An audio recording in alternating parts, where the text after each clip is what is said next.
kali ini perkenalkan, nama saya Chandra Purnamulika. Saya Tira. Saya Mulyadi.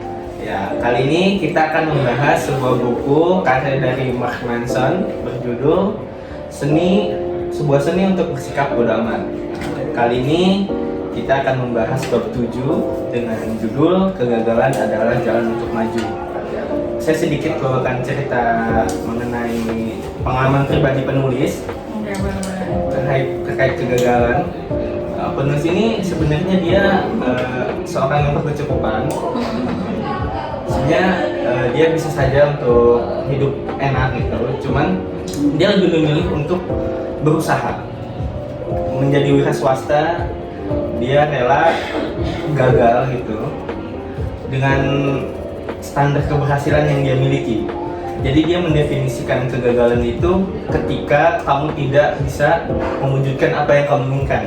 Jadi dia lebih baik menganggur selama 25 tahun tapi dia gagal karena untuk mencapai mimpinya, daripada dia gagal karena dia terus bekerja mengikuti standar keberhasilan orang lain.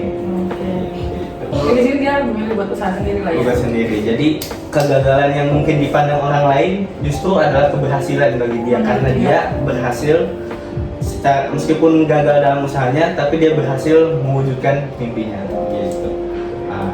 Kemudian apa itu sih kegagalan menurut perspektif pertama dari Ibu Atira dulu deh? Kalau kegagalan sih menurut saya sih di sini berarti dia nggak berhasil ya. Jadi nggak berhasil untuk mencapai apa yang kita inginkan atau untuk menyelesaikan sebuah masalah kayak gitu sih. Jadi tidak berhasilan aja. Kalau Mas Adi? Oke. Saya pernah mengalami kegagalan juga, dimana ketika saya pernah bekerja di suatu perusahaan yang kena PHK, efisiensi perusahaan. Itu menurut saya, apalagi di usia saya ya, di masa-masa remaja seperti Mas ini. sekarang usia berapa sih? Saya sekarang di usia 24 menuju ke 30. Nah, dimana di saat Menuju jauh ya, 24 menuju 30 ya. Bukan 24 menuju ke 25, tapi 24-nya langsung ke 30. Oke, boleh. Jauh ya. Tangnya panjang. banyak di masa-masa kita mungkin buat Tira pernah mengalami juga, di mana masa-masa overthink kita mau jadi Itu umur berapa tuh? apa. Maksudnya aku juga Itu kamu berapa? 20-an lah, 21, 22. Masih awal 20 ya? Early 20 ya? Mana masa-masa overthinking mau jadi apa, terus Kayaknya harusnya barunya masuk sekarang deh overthinking. Kan apa quarter life crisis? Iya, betul. Mengatasi Istilahnya itu transisi ya. remaja ke dewasa. Setelah gaul ya. jadi saya pernah berpikir begitu, saya mau jadi apa, terus bagaimana masa depan saya. Nah sekarang setelah berjalannya waktu, karena masalah sebetulnya begitu tuh menurut saya kita harus bergerak, karena kita tidak bisa berdiam diri aja. Karena kalau kita berdiam diri ya kita dapat hasil nggak ada apa-apa sama sekali ya. Jadi ya bergerak demi sedikit demi sedikit itu pasti banyak ide-ide yang bakal muncul. Begitupun yang dibahas di buku ini sama persis dengan apa yang pernah saya alami. Oke. Kalau menurut saya sendiri ya, definisi kegagalan itu adalah bagian dari proses. Kegagalan itu tidak bisa kita hindari, keberhasilan juga kita belum tahu kapan. Kapan tahu kita akan berhasil, dan kegagalan juga pasti selalu ada. Jadi opsi di tengah kita berjalan ada gagal ada berhasil. Gitu. Oke. Berarti Mas Adi pernah mengalami kegagalan tadi yang PHK itu ya. Kalau buat Tika sendiri, pernahkah mengalami kegagalan? Kegagalan banyak sih Mas. Banyak sih. Banyak. Kalau kegagalan banyak. Nah, cuman kalau misalkan mau disebutin salah satunya itu waktu ya early saya awal jadi sales itu ya banyak nggak capeknya sebenarnya. Jadi kayak satu tahun full itu ya sepi yang namanya komisi gitu ya, nggak capek gitu. Cuman kemudian di tahun kedua ketiga nah itu mulai naik. Jadi emang benar sih kata Mas Adi, jadi kan manusia itu butuh berproses. Jadi dari kegagalan tadi yang sebanyak itu, gimana caranya kita bisa sampai capai terus ya.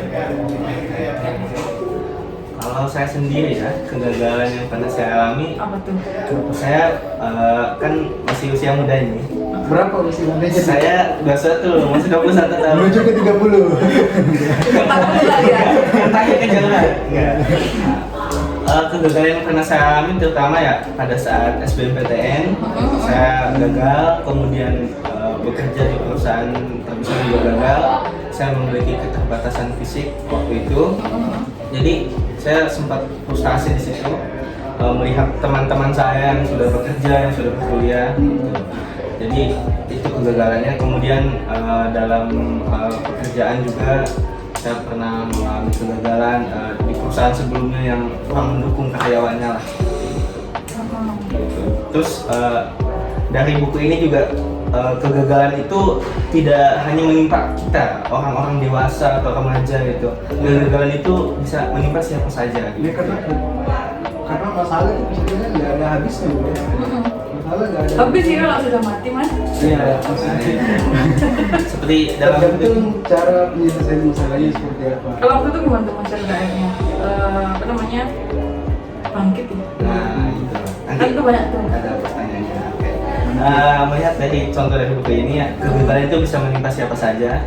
Bahkan anak kecil, balita sekalipun mengalami kegagalan. Contohnya dalam dia saat belajar berjalan. Jika anak kecil itu memiliki sudut pandang tentang keberhasilan itu melihat orang lain berjalan, kemudian dia merasa saya tidak bisa nih, saya tidak bisa berjalan, ini bukan bidang saya, maka sampai besar dia tidak akan pernah bisa berjalan karena dia merasa itu bukan bidangnya, begitu. Oke, jika berkaitan dengan cerita itu, penyebab kegagalan itu apa sih? Kan kita tahu nih semua nih, kita pernah gagal nih membuat sales gitu kan, nggak capai target gitu kan, tahu kegagalannya, penyebabnya apa. Kemudian Mas Adi juga penyebab di PHK tuh apa sih gitu, kira-kira Ibu Ati penyebabnya apa? Penyebabnya bisa jadi saya kurang berusaha sih waktu itu, karena mungkin baru awal ya, jadi mungkin adaptasinya kurang cepat. Terus kemudian waktu itu juga masih ya belum termasuk banget sih salesnya, jadi masih lebih ke realistis daripada yang ke optimis. Padahal kan sebenarnya kalau di sales itu kan kita harus optimis ya, bahkan sampai di tanggal 31 kayak gitu loh. Kalau Mas Adi sendiri penyebab kegagalan Ya waktu itu karena efisiensi perusahaan, saya juga terus introspeksi diri apa hasil saya di perusahaan. Ternyata perusahaan yang memang lagi krisis, jadi tidak harus memilih karyawan yang paling bawah waktu itu. Jadi saya terus itu, padahal kerja saya cukup optimal nih di perusahaan. Saya kena, dan memang ada beberapa orang 30% dari yang bawah itu yang ini. Dari situ tuh, akhirnya berjalan. Oke, berarti kan mungkin penyebabnya adalah kurang optimal usahanya, terlalu bukan pasar ya, maksudnya realistis gitu kayak aku udah sampai gitu. Maksudnya optimis ketika gagal tuh aku harus bisa nih, bulan depan aku harus berbaik. Terus Mas Adi juga kan karena krisis gitu kan, penyebab kegagalannya ya. Krisis itu sesuatu yang tidak bisa dihindari, itu bukan penyebab individu juga, itu bisa faktor eksternal yang menyebabkan krisis itu. Jadi itu penyebab kegagalannya. Kalau penyebab kegagalan saya sendiri terkait SBMPTN tuh, penyebab kegagalannya mungkin karena satu, saya kurang persiapan dalam belajar sehingga nilai yang saya dapat tidak sesuai, tidak memenuhi kriteria untuk lolos SBMPTN. Kemudian pekerjaan juga penyebabnya karena waktu itu kondisi fisik saya mungkin terlalu pendek untuk standar perusahaan, sehingga itu yang menyebabkan saya gagal masuk ke perusahaan tersebut, begitu. Nah, kemudian setelah kita tahu kegagalan kita apa, penyebabnya apa, maka kita tahu dong langkah penyelesaian untuk mengatasi kegagalan tersebut. Nah, kalau Bu Atira sendiri, apa sih langkah yang diambil Bu Atira, atau motivasi apa yang membuat Bu Atira bangkit dari kegagalan tersebut? Jadi kan kalau misalkan di buku itu kan saya sering baca ya, jadi kalau misalkan kita itu mau melakukan satu aksi itu sebenarnya dipicu dulu sama yang namanya inspirasi. Jadi ada inspirasi, aksi, kemudian kan terbentuk yang namanya motivasi. Inspirasi, motivasi, aksi. Inspirasi, motivasi, aksi. Inspirasi, akhirnya kan kita termotivasi dulu kan, kemudian kita melakukan aksi kan, gitu kan. Nah sama, dari situ saya juga ini sih, maksudnya banyak coaching, kemudian belajar gitu. Jadi trial and error sih akhirnya. Setelah trial and error akhirnya ketemu polanya seperti apa. Nah setelah itu smooth gitu. Kalau Mas Adi, langkah menghadapi penyebab PHK itu apa sih langkah yang Mas Adi ambil dan motivasi apa? Ya waktu itu kan saya sempat sudah down sekali kan. Akhirnya saya nggak tahu harus kemana. Akhirnya langkah yang saya harus lakukan, saya nggak harus berdiam diri. Saya harus cari karir saya sendiri, saya tanpa memerlukan bantuan orang lain. Cari-cari, belajar-belajar, karena memang pengalaman banyak sebetulnya, mulai dari buka sendiri, bekerja di perusahaan, setidaknya bisa lah saya diperhitungkan untuk itu. Akhirnya cari belajar sendiri, kemauan, ya akhirnya bisa bekerja lagi. Itu berjalan sekitar 3-4 bulan ya. 3-4 bulan. Oke, berarti dapat disimpulkan kalau buat Tira untuk bangkit kembali berarti buat Tira mencari keluar ilmunya, coaching gitu kan, mendapat asupan dari luar sehingga motivasinya kembali muncul untuk bersemangat. Kemudian Mas Adi motivasinya adalah dengan istilahnya mengandalkan diri sendiri. Ya, kemudian istilahnya membangkitkan semangat kembali dengan cara berpikir dengan tenang. Jadi Nah itu bisa sangat penting juga seperti sehingga berpikir tenang. jadi sehingga Harus tenang di tengah badai. tidak tergesa-gesa apalagi Betul. melihat orang lain gitu kan berhasil gitu kan dengan Kalau Mas Chandra gimana waktu itu? Kalau saya motivasinya adalah sebenarnya sederhana, semua orang tahu kalau orang lain bisa, kenapa saya enggak gitu kan. Jadi motivasi saya itu, jadi saya terus berusaha belajar, terus memperbaiki diri, meningkatkan skill saya. Kemudian saya juga coba mengasah kembali keterampilan yang saya miliki selama sekolah sehingga akhirnya saya bisa bekerja. Kemudian saya sekarang juga kuliah sambil bekerja gitu. Oke. Jadi kemudian jika dikaitkan dengan masa ini saya juga memandang kepada orang lain. Kok orang lain kenapa sih bisa berhasil? Jika dikaitkan dengan buku ini, maka orang yang berhasil tersebut tidak mungkin dia tidak gagal. Artinya ketika orang lain berhasil, iya, mungkin kegagalan yang dia pernah alami tidak seberat kita gitu. Jadinya itulah yang penyebab orang lain itu berhasil. Kemudian jika melihat orang lain gagal gitu dan kita merasa masih aman, kita bisa mengenang bahwa usaha orang itu atau kesulitan orang lain itu tidak seberapa dengan kita begitu. Jadi kita bisa memandang kegagalan itu bukan sebagai sesuatu yang menakutkan, melainkan motivasi kita bahwa kegagalan itu pasti menimpa siapa saja. Gitu. Jadi melihat dari buat Tira kan, sales, kemudian tidak capai target, kemudian merasa down, mencari coaching untuk bisa meningkatkan skill. Kira-kira apa sih pembelajaran yang ibu dapat dari perjalanan proses kegagalan kemudian sampai berhasil dan sekarang bisa menjadi manajer sales seperti itu? Cuma satu Mas, kalau roda itu pasti berputar sih. Kalau misalkan kita banyak berusaha, kalau banyak berdoa, ya Itu motivasinya. Oke. Kalau Mas Adi sendiri motivasinya bisa pelajaran yang Mas Adi dapat hingga bisa bekerja lagi gitu sekarang? Mungkin yang bisa saya sharing ketika mengalami masalah seperti itu, setidaknya harus lebih cepat tanggap, tidak berdiam diri. Karena kalau berdiam diri kan berlarut overthinking, makin sedih, makin sedih. Nah, itu kan kebawa terus di alam pikiran. Jadi setidaknya ada masalah, sip, tanggap, selesai pasti. Sedikit demi sedikit masalah bakal cepat terjadi. Oke, begitu.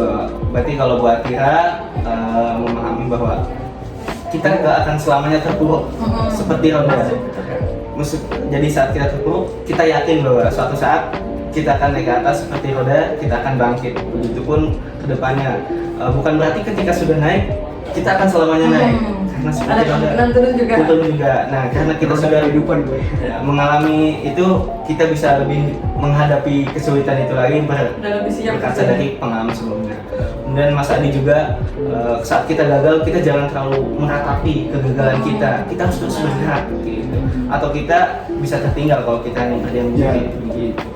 Kalau pembelajaran yang saya dapat dari kisah buat Tira dan Mas Adi, saya juga mendapat pembelajaran bahwa saya harus bisa terus berjalan gitu. Jangan terpaku pada standar keberhasilan orang lain, karena standar keberhasilan orang itu kan berbeda-beda gitu kan. Iya, jika kita terlalu mengikuti pendapat orang lain maka kita akan terus gagal seperti itu. Gitu. Oke. Kemudian itu insight-nya. Kemudian dalam buku ini juga insight juga ada penelitian juga tentang veteran-veteran perang. Jadi dia itu setelah berperang banyak trauma yang dialaminya, sehingga dia itu sebelumnya dia abai gitu terhadap orang lain, dia abai tentang kesenangan, kebahagiaan dia sampai dia berperang dan berhasil memenangkan perang tersebut. Dia menyadari bahwa ternyata ada loh yang lebih buruk dari dia, artinya kelaparan, kemiskinan yang menimpa. Jadi sehingga kegagalan itu justru menimbulkan kesadaran dalam diri kita bahwa kita terus bisa lebih mensyukuri gitu. Kegagalan itu bukan hanya untuk diratapi gitu, kita harus bisa bangkit seperti itu. Oke, ada tambahan dari Bu Atiha atau Mas Adi? Ada ya? Ada lagi yang lupa mungkin soal dia kan standarnya kan sudah orang berada. Oh iya, standarnya. Saya lihat dia bisa, dari situ saya dapat pengalaman baru juga. Ternyata standar orang kaya atau miskin itu tidak bisa pandang harus dipandang ini. Punya standar masing-masing.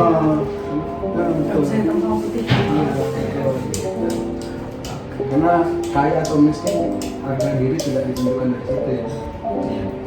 Jadi dari pasarnya. pesan sama seberapa besar sih usaha kita. Jadi kita tidak bisa mengukur keberhasilan kita dengan keberhasilan orang lain gitu. Karena setiap orang punya standarnya masing-masing. Oke.